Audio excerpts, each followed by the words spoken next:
Well, this is likely going to end up being a two-part blessing because I'm stuck at home because of snowpocalypse. We've had another one, a lot of snow. I think about 7 inches of snow where I am. The snow just came down, as I mentioned on social media, snarling. It was a very angry, very mean snowfall, and I'm ready for no more snow for the rest of my life. So, as I've been kind of facing myself a lot over days like these, because these are days that really kind of, when you're stuck at home, and especially when you live on your own, by yourself, I should say. These kinds of days can really make me introspective. And I ran across a devotion that one of my friends shared on social media that really spurred my thinking. And over this day and tomorrow, I want to share with you some of the thoughts that God is breeding inside of me as a result of what I left, that I hope will be an encouragement to you and will each day lead to a blessing.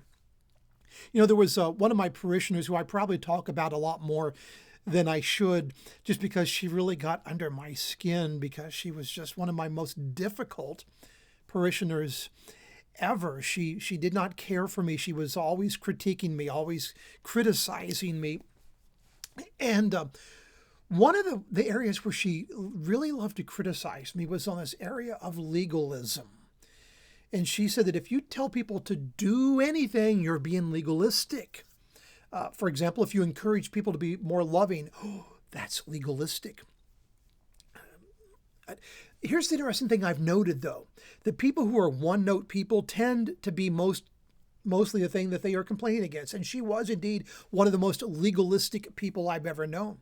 We would talk about, for example, healing. And she said, well, your healing is no good unless you do it exactly as I tell you to do it. You must do it exactly like this. And it was very interesting. She was very legalistic in her approach. I tell you this because I've thought often about worrying about the things that we do. Is it enough? And we recognize that doing isn't what it's about. And this devotion that I read today brought this to my attention. And that is we emphasize behavior over beholding. Now, that doesn't mean that God doesn't give us the power we need to live and to walk in power and strength. And we're going to think about this more tomorrow, but I want to think with you, what does it mean to behold God over worrying about behavior over beholding? So my blessing for you today is this, that you will have this moment, that God will bless you, that you'll be blessed by beholding God in a fresh way, that you'll see him fresh, you'll experience him, you'll dine with him anew, you'll speak with him fresh. May you have the blessing of beholding God in a fresh way today. And we'll think more about this tomorrow. May it be so in the name of Jesus.